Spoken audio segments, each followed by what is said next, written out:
How you had him backed up clear down the Sweet Valley Road? If I was in New York, I'd put my truck right across the road.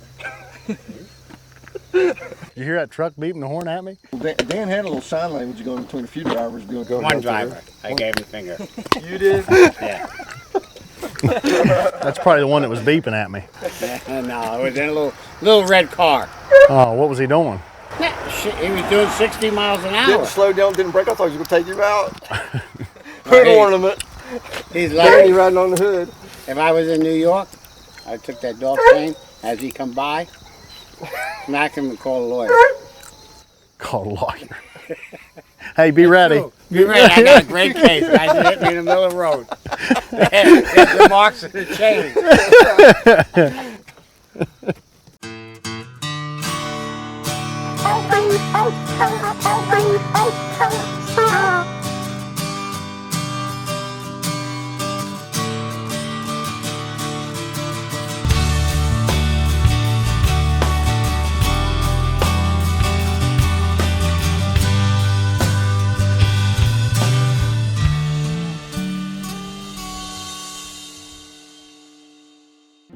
Tomorrow is opening day of the early bear season, and the Rough Run boys are getting ready. It's the first day, and we have all our plans, what we think, how we're going to work everything out. Okay, tomorrow's going to be a good day. I hope.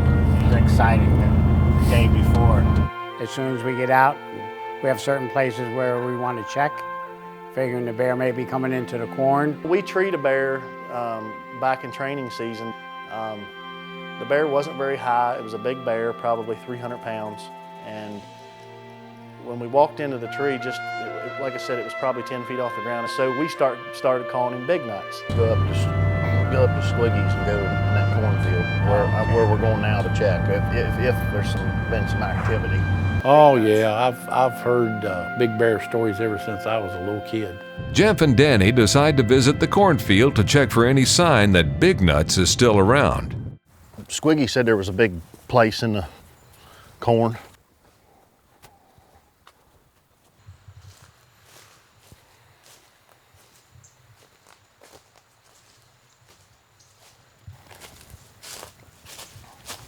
He never changed the batteries in the camera.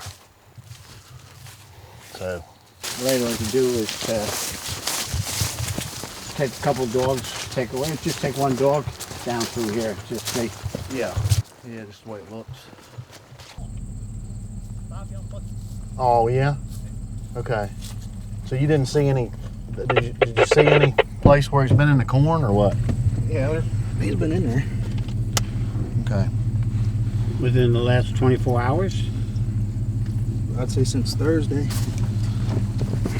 That'd be a real cold trap. You jump that one and I'll be impressed. Yeah. Then you can brag about your dogs Yeah. all week. Okay. Yeah, they can sleep with me. I guess you've had a few dogs sleeping in there.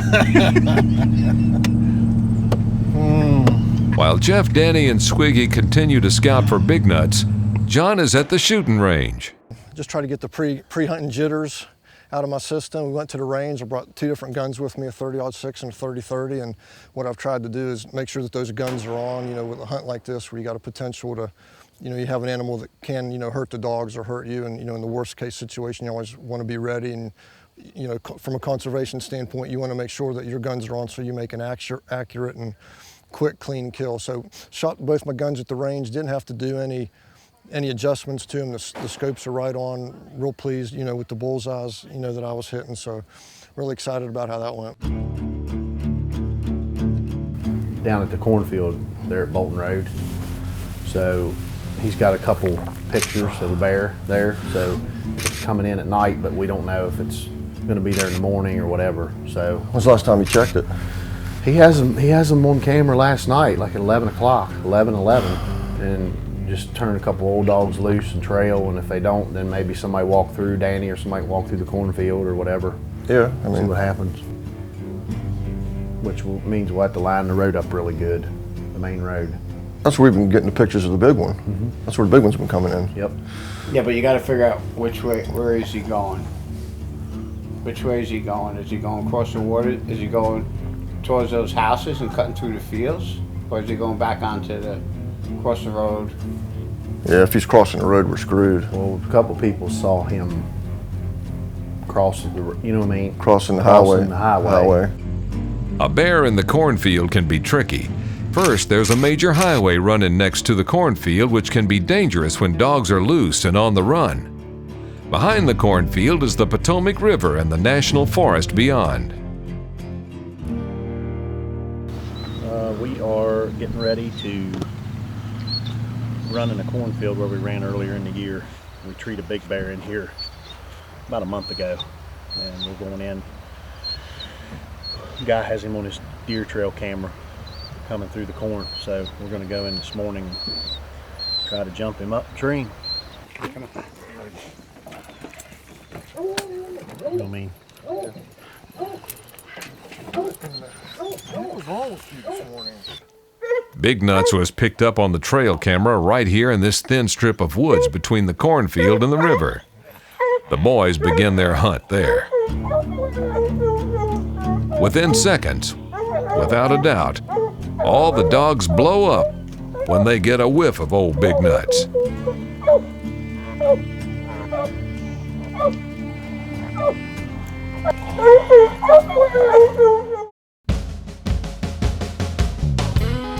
Well, will you ride with me tomorrow? I mean, in case I get into a problem. I'll go with you, Danny.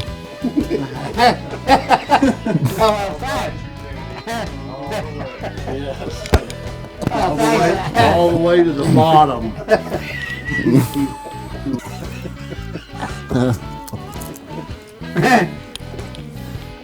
How's your new boots work, huh? They slipping easy, huh? You got a pretty mouth. Go ahead. Climb it up. Climb it up. Don't that talk. How rough is it? I think it's rough. It's probably the roughest place I've ever hunted. It's probably the roughest place. All right. Name's Daniel Longo, Longo. The part is the chase. That's the thrill of the chase. It's like a cop chasing a criminal.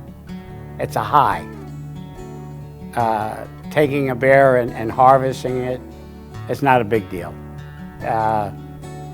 You know, everybody says, oh, well, it's not fair with dogs, but that's the only way you can manage these bears. There's no other way. When we decide to take a bear, when it hits the ground, it's dead. He's not running around through the woods with a leg blown off and that's important. It's the training and watching dogs. I mean, you can only train so much, and it has to be in the dog. I used to keep 13 dogs. I used to run 13 dogs. But now, as I get a little bit older, 6 is enough for me.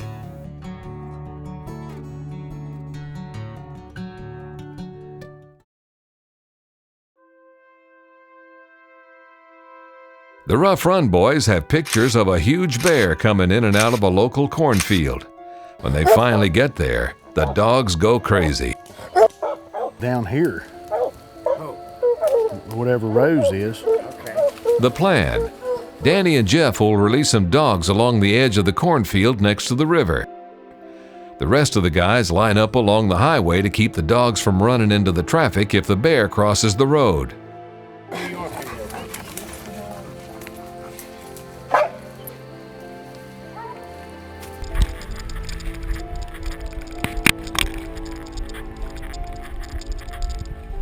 Over there. Milling around. All of them? Mm-hmm. Danny and I have turned a couple dogs loose. We got the dogs were trailing on one side. We got people lined up on the main road so the dogs don't get run over. Tree is there. Danny takes a couple of dogs and walks right through the middle. Jeff and his dogs track along the edge. He could have went out in the field and fed around and went back in.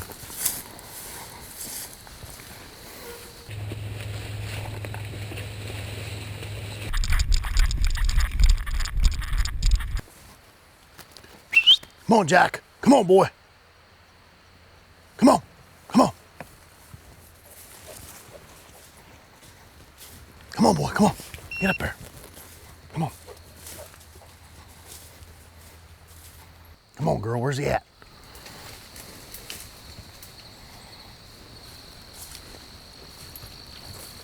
Come on, girl. Where's he at? Where's he at? Where's he at?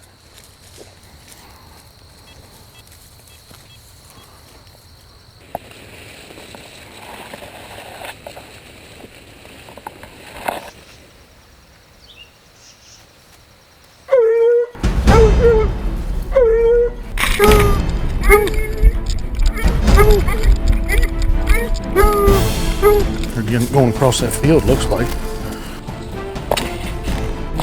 You take a hit.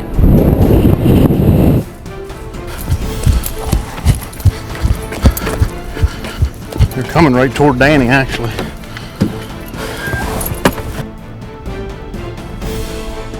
Come on, Jack. Need you. We should be right across from Danny now. I mean, I'm trailing. I don't know if I'm jumped or not, but I'm trailing.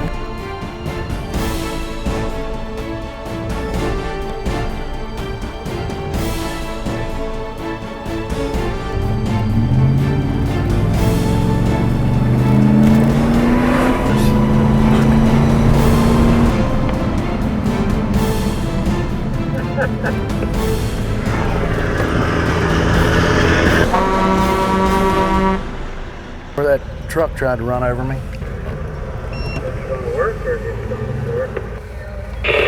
Want me to stay right here, Jeff? Yeah, they're right there in the corner. Coming close right there, behind you.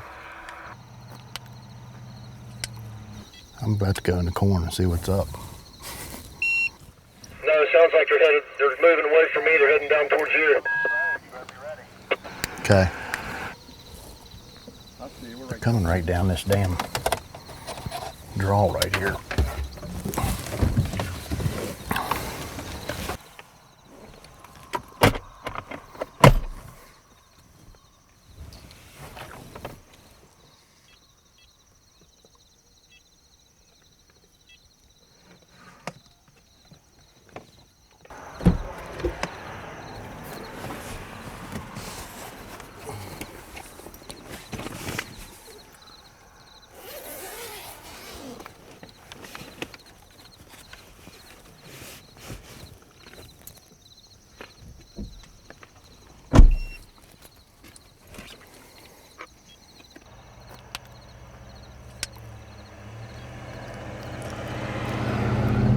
Hope's gonna come out the road back there close to you somewhere.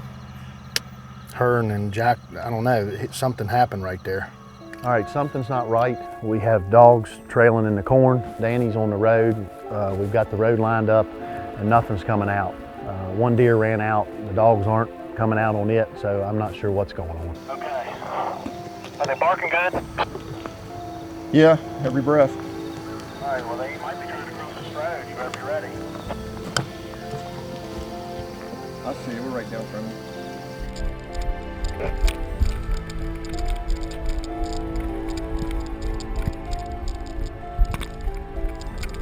They were barking. I thought they jumped it and was right on it. They were barking every breath down in there. I don't know. I mean, I guess he could have lost them in the corn, but I don't know.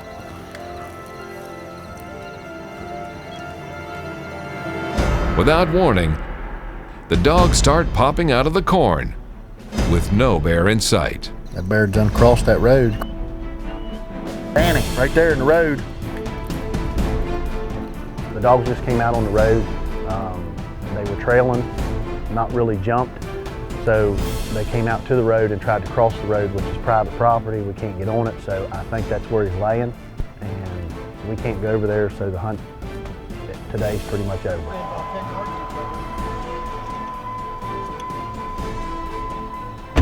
To see Jack come on down here, that, you know, they were barking and they were right together until they got right in front of Danny, and then Jack kept coming this way a little bit, and Hope stayed there. And then Hope popped out, and Jack come this way a little bit, and then he went back, and he popped out right there. So I'm not so sure that the track wasn't there. He just crossed there late last night or early this morning. means he's. Just when this hunt seems to be a dead end, Jeff gets an unusual call on the radio. Behind my house, there's a bear. My dog's chasing it.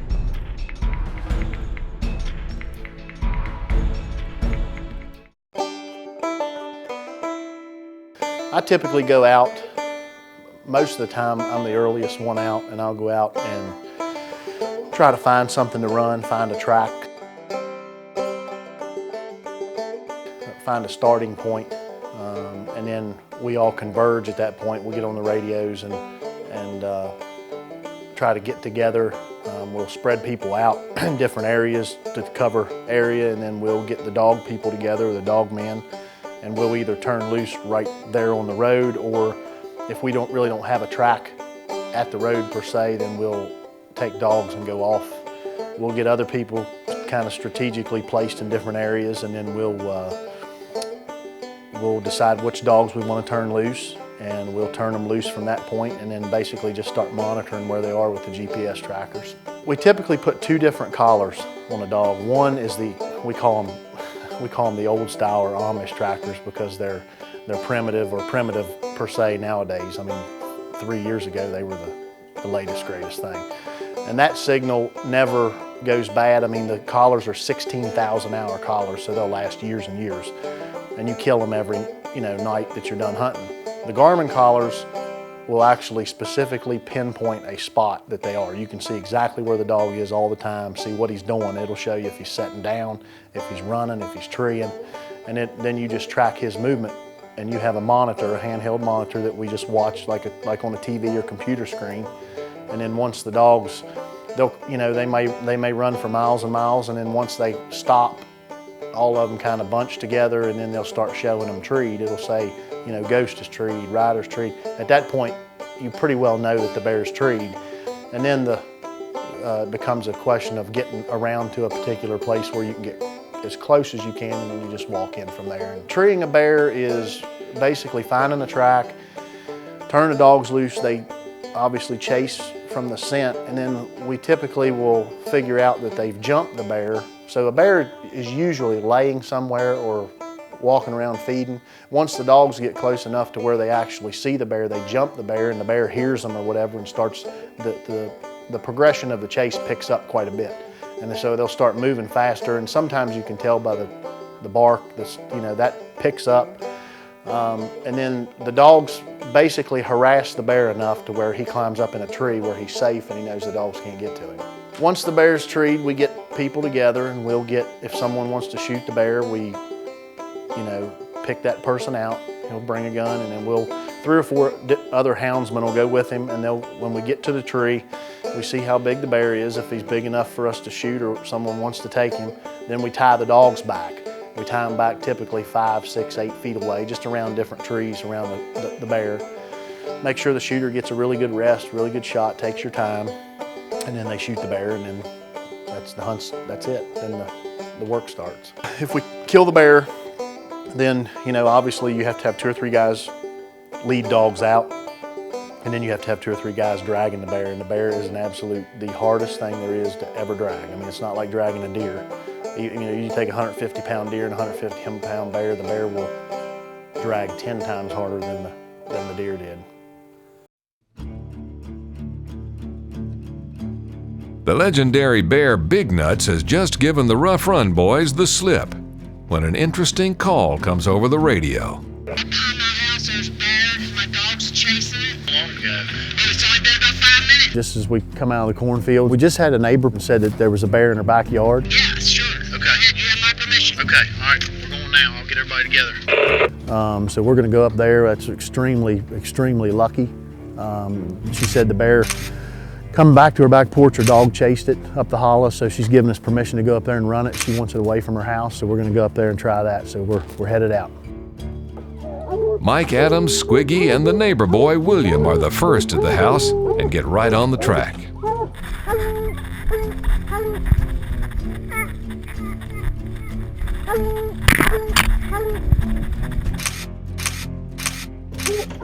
Danny, along with John and the kid Ryan, jump into the woods from the other side and try to cut the bear off. Jeff is calling the shots from the truck. We've already missed one chance this morning in the cornfield, so hopefully this is going to be it right here. We just need some luck. We pulled in, the dogs went nuts on the truck. So Mike Adams and William, the neighbor boy, they just took dogs up there, turned them loose, so the chase is back on.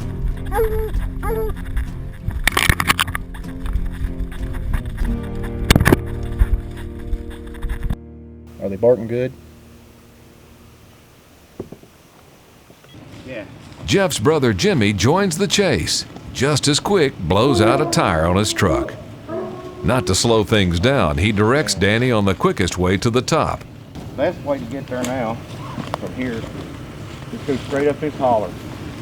It ain't gonna be bad walking for a good way. Then you'll get, if you stay in the holler, you'll get up and start seeing some rocks.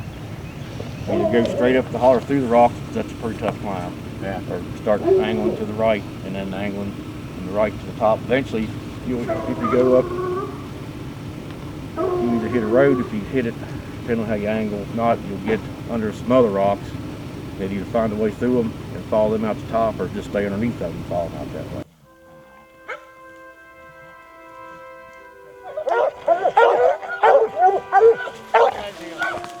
Once they get to the top, they strike right away and release their dogs.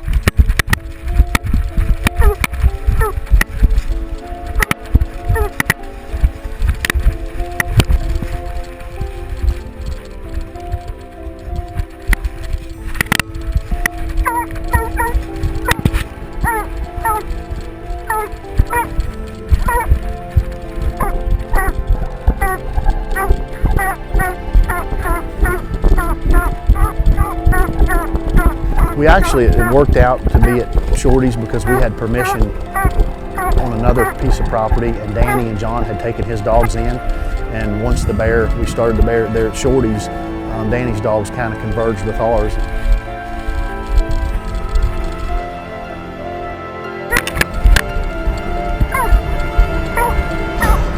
We heard the dogs barking, sounded like they were treed. When they do that, there's a lot of barking in one spot and they don't move. The GPS is confirming that a couple of them are treed, so we're about to run in there. The dogs seem to have a bear treed, but Jeff is having trouble getting anybody in there to check it out. See, if we had more people, but that's not what it's all about. You know what I mean? Or if we wouldn't have a bunch of lazy people in the woods. Is that what you really think? No. We're just having a hard time getting to the tree, and they're coming back out again. Danny is unfamiliar with the territory and is struggling through the rocks. Jimmy is stuck until he can get his tire changed. Mike and Squiggy are in the forest, but Jeff can't get them on the radio. Copy. Is Big Nuts about to escape again? When you have enough dog power underneath the tree, they'll stay. You'll keep them up there. But what happens is, you have one or two dogs there. They're coming out. They're resting. They're coming out. But they're coming down and running. And that's what the problem we're having right now. Danny and John got there first, so they're really close. And we're getting ready to find out what's going on. We're sending a couple more young guys in with them. When they finally reach the tree, it isn't a tree at all. It's a den.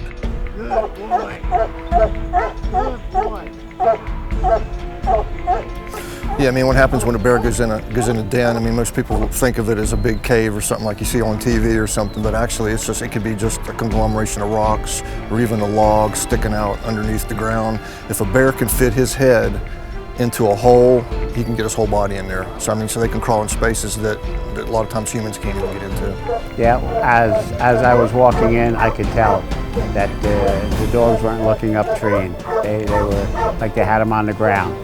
And the sound kind of echoed a little bit, and then it would die down. And I thought that the bear went in a hole. We just got word on the radio from John and Danny and the boys that are in there that the bear's actually in the den, which is a hole in the rocks that they'll go in instead of being in the tree. There are rules against going in a den and running the bear out. The dogs don't know that, so they're just trying their best to get to the bear. but we're probably going to have to pull the dogs off, and this hunt will be over also. With Big Nuts in a den, has the biggest, baddest bear around outsmarted the Rough Run boys again? Well, once I got there, I realized that there was only 3 dogs there, and I was missing a dog. Once I got back on the radio to see who had what dogs, I realized that I have a dog in the den.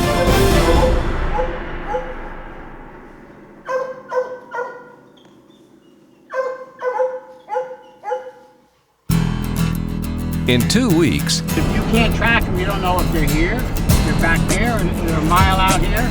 Danny's dog Patch is on an epic chase of the legendary Big Nuts. I heard a dog bark up there. They've crossed the river and are heading back up through Rough Run. When this chase is over, one of them will not survive. Shoot him, Danny. Shoot him. That's in 2 weeks on the conclusion of this episode of Rough Run.